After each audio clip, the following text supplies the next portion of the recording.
Quem é que está completando aniversário de 200 anos? É a nossa Constituição de 1824, a Constituição do Imperador Dom Pedro I. É isso mesmo. A nossa Constituição de 1824 completa esse ano, 2024, 200 anos de outorgação. Ou seja, ela foi outorgada pelo imperador Dom Pedro I no ano de 1824, mais precisamente no dia 25 de março. Você sabia disso? Talvez não. Não vai dizer que você estava mais interessado na votação de um paredão de um programa televisivo do que na história do nosso Brasil. A Constituição, que foi criada em 1824, ela veio para ser uma carta magna, uma legislação maior, para que todos os políticos da época pudessem seguir uma legislação local, agora brasileira. Porque antes disso, nós éramos, como vocês já sabem, colônia de Portugal. Nós éramos como se fosse um gigante latifúndio, onde muita gente só queria plantar cana, algodão, colher café, exportar o açúcar, retirar o ouro, extrair o ouro, né? E explorar. Nós éramos uma colônia de Portugal. Portugal também chamado de metrópole. E lá que estavam os reis. Com a vinda da família real para o Brasil, em 1808, começou, com o passar do tempo, essa vontade de que os portugueses aqui do Brasil criassem um Brasil agora independente da metrópole, que seria Portugal. Em 1822, o Brasil, com o filho de Dom João VI, o Dom Pedro I, proclamou a independência e 2 anos depois foi criada a Constituição do Império do Brasil, Brasil Império, de 1824. O Brasil, antes disso, tinha uma quase constituição, na verdade eram chamadas de ordenações filipinas, que era um conjunto de leis, de artigos, incisos de uma lei, dizendo como o Brasil não, né? A colônia de Portugal deveria se comportar. Lá tinha direito civil, administrativo, falava sobre a religião, sobre direito penal. E a nossa Constituição não veio para revogar toda essa ordenação filipina, mas ela veio para dar uma nova ordem. Tudo que não fosse de encontro, ou seja, em conflito a essa ordenação, seria mantido. Tudo que fosse contra seria tacitamente revogado. Então, a partir de 1824, com a nossa nova Constituição, com o poder legislativo, executivo e judiciário, e o poder moderador, que era fiscalizado por Dom Pedro I, imperador da época, começou agora a dar uma nova cara ao Brasil, agora império.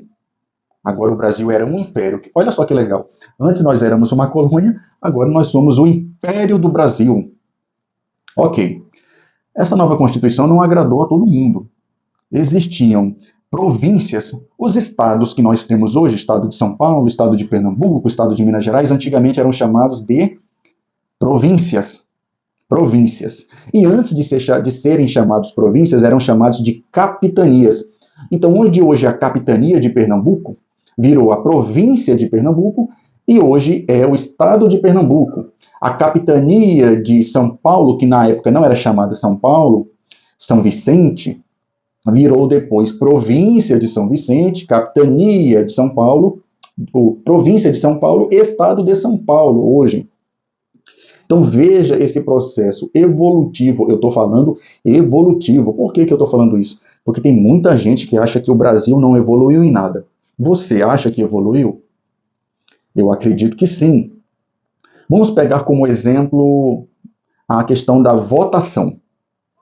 Em 1824 em diante, para que um cidadão agora brasileiro, posso chamar agora de Brasil, o cidadão brasileiro pudesse votar, tinha uma coisa chamada de voto censitário. O voto censitário vem da palavra censo.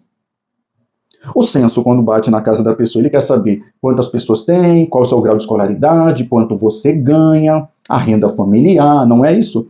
E pronto, o voto censitário é quase isso.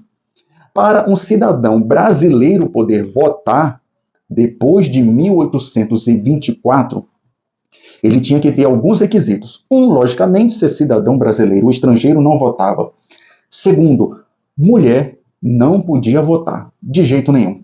Nem da mais humilde, nem da mais abastada. Nenhuma mulher podia votar. Quem não podia votar também? Escravos não podiam votar. E o escravo que agora estava liberto podia votar? Também não. Foi filho de escravo? Não podia votar. O dono, vamos dizer assim, né, dono de escravo, até uma palavra estranha, né, hoje. O dono do escravo, se ele libertasse, desse uma carta de alforria, essa pessoa livre não poderia votar. Quem tinha menos de 25 anos de idade, menos de 25, repito, não podia votar também. Tinha que ter o quê? Mais de 25 anos de idade.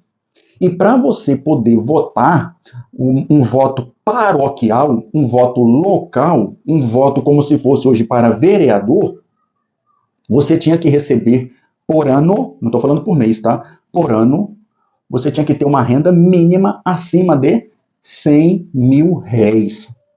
Então, quem ganhasse menos que 100 mil réis não podia votar em ninguém.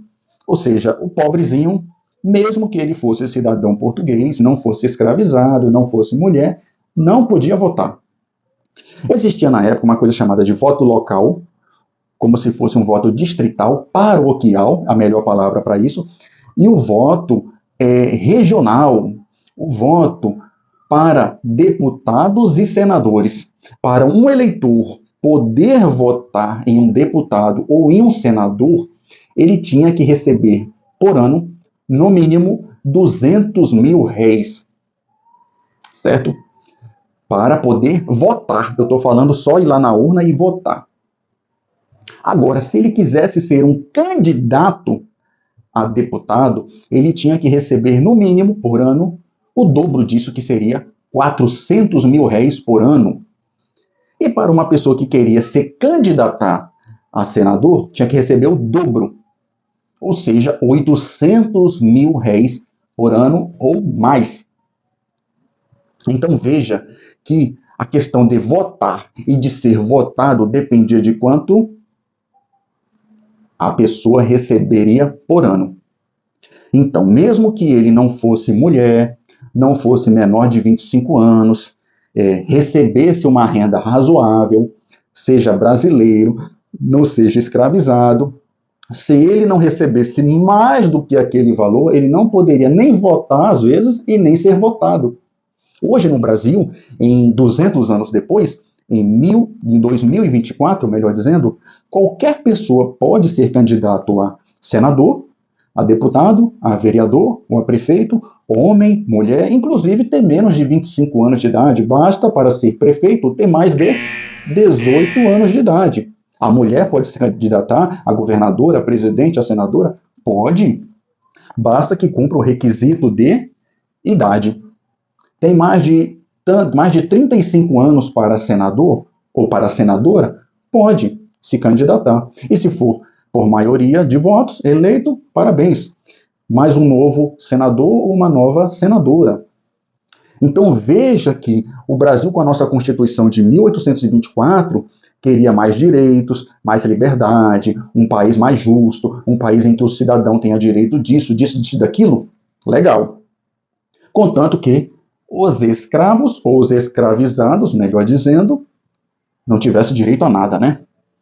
Então, veja que coisa antagônica, antitética, dicotômica, talvez, paradoxal, talvez não, mas assim, é visível que sempre a população lutou por ter direitos, os seus direitos, né? Porque o direito da mulher, o direito do negro, do escravizado, do índio, do analfabeto, nem entrava nessa época.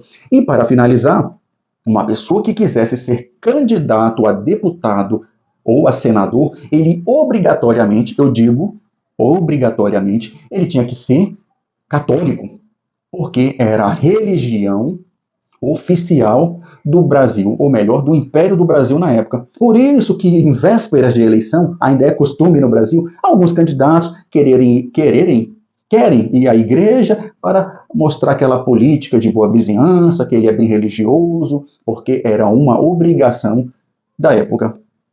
É legal saber, né, da nossa Constituição de 1824, que agora está completando 200 anos, da nossa Constituição atual, que é de 88, que já está com 36 anos. Quem nasceu em 88 já deve saber mais ou menos o tempo que a nossa nova Constituição, que é uma Constituição jovem, né, com 36 anos. E você, acha que melhorou alguma coisa da nossa Constituição do Império para a atual? Coloquem nos comentários o que é que você acha, não mudou nada, melhorou, piorou, só fez maquiar? Gostaria de saber. Espero que tenha gostado do vídeo de hoje. Feliz aniversário para a nossa antiga Constituição de 1824 e até mais.